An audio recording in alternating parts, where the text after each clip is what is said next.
People are unbelievably ignorant about history. And I mean, I would include myself in that, you know. I mean, I know what I know about the history, say, preceding the 20th century is very sketchy. It's embarrassingly sketchy, you know. And what young people know about 20th century history is non-existent, especially about the history of the radical left. I mean, how would they know? They're never taught anything about it. And so that was the first wind, really, that the West got of exactly what was happening in the Soviet Union. But even at that point, the bloody left-wing intellectuals in North America were so damn clueless, and in Europe, that they never paid much attention to it, with the exception of a certain number of people like George Orwell, who wrote 1984 and Animal Farm, which is, of course, a discussion. The main pig in Animal Farm is Stalin, of course, and it's a story, an allegory about the Russian Revolution, whose basic motif is we're all equal, but of course all animals are equal, but some are more equal than others. Communist and Marxist ideology is very good at addling the weak minds of idiot intellectuals. There was a huge section of the population who was fomenting, I suppose, against the standard, what would you call it, political, psychological, and social order, who were absolutely committed to, you know, the ethic that's encased in statements like from each according to his ability, to each according to his need, which sounds perfectly wonderful if you think about it for about 15 seconds, but if you think about it for 6 months, becomes unbelievably murderous in its reach and intent.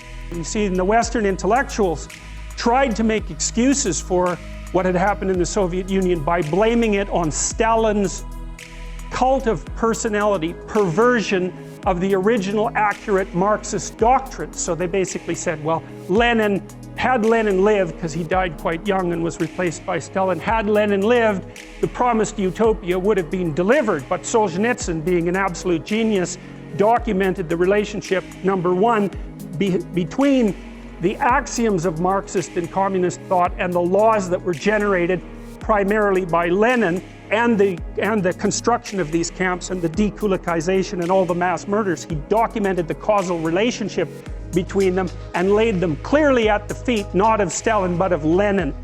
And so that was also a major blow, because it undermined the remaining argument of the left-wing, radical left-wing apologists in the West for the viability of Marxist/communist doctrines. And you still hear people today, many people, when they're faced with the, you know, if they're Marxist in their orientation and they're faced with the data pertaining to what happened in the Soviet Union, they'll say something like, well, that wasn't real Marxism. But one of the things that you might answer to that is, well, fine, except that in every bloody country in the world where that doctrine was implemented, regardless of the wide cultural differences between the cultures, say the Soviet Union, China, Cambodia, and so forth, exactly the same thing happened every time.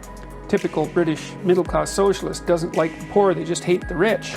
It's like, and that was exactly the feeling I got, that this so-called sympathy, empathy, let's say, for the oppressed had a hell of a lot more to do with vengefulness and resentment with regards to anyone who was seen as having privilege. And I certainly think that that's just, and I was thinking about that the other day. I just did a talk in DC, and I was thinking about, you know, the Marxist claims to sympathy with the working class. Because you might say, well, they actually have sympathy for the working class. Are they really trying to put their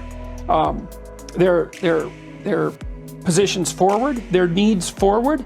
Or do they just hate the successful, depending on how that's divided up?